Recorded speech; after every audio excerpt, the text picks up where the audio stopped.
Hey guys, Tony Maritato here. So let's talk a minute about not quitting your day job before you start your own physical therapy business. So I talk to a lot of providers. They're amazing physical therapists. They're just like you. They're really good at what they do. They're passionate about being great therapists. They want to deliver the kind of patient care experience that they know their patients deserve, but they're not in a place to quit their day job and just go on their own. But they know they want to progress to business ownership. They know they want to be working for themselves in their own mobile or brick and mortar clinic. So what are some of the strategies that you could use if you're just at that point where you know this is something you want to explore, but you're not quite ready to take the leap? And a lot of times this is because you're head of household, you're a primary breadwinner, your salary is what sustains your family, and you're just not able to take a 3 or 6 month time frame that you're not getting a stable income, because that's really about what it takes to build consistency in a new business. So what are some options?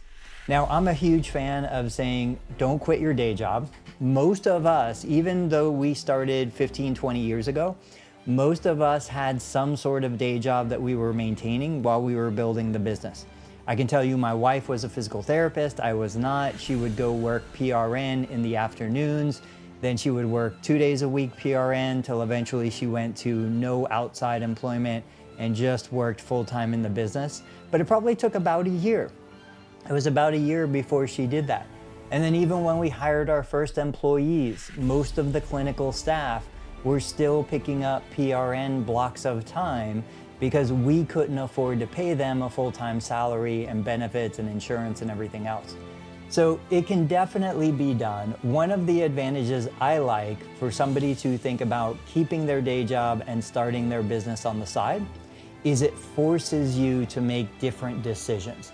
You know, if my goal is to start a business and the goal of that business is to provide me with financial independence and freedom, so that I know one day down the road I'll be able to retire, I might have a business that I could sell or a business that runs independent of me. That is a very different business model than what most clinicians end up doing. Most therapists start their business, they're the primary treating therapist, and they never get out of that role. They struggle to replace themselves because nobody is ever going to do it as well as you can do it. And so 15, 20 years down the road, their business is relatively successful, but it's only successful because it's built around their ability to be a great therapist.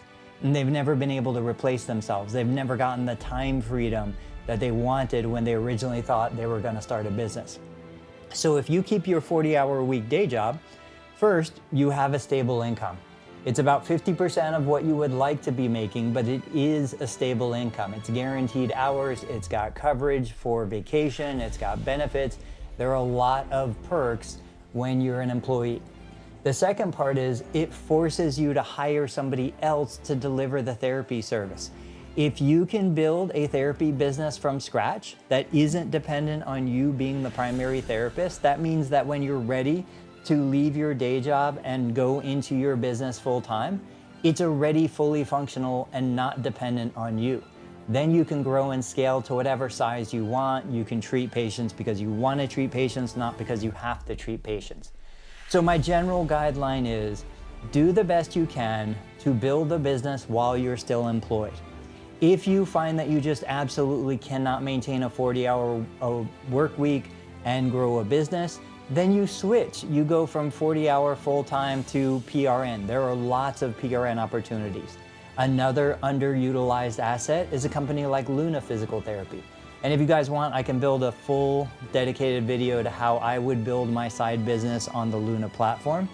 But you could transition from full-time employee to part-time or PRN, supplementing with Luna Physical Therapy as you continue to build your own business on the side.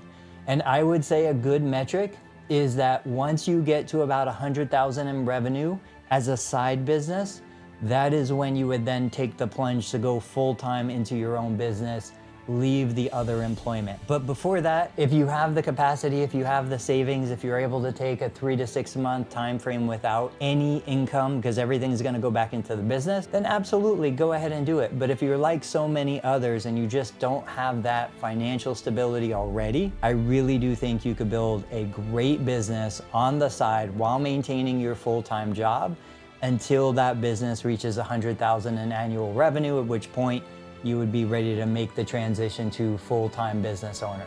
Guys, if that makes sense, let me know if you have questions about it. Post them in the comments. I'll see you on the next video.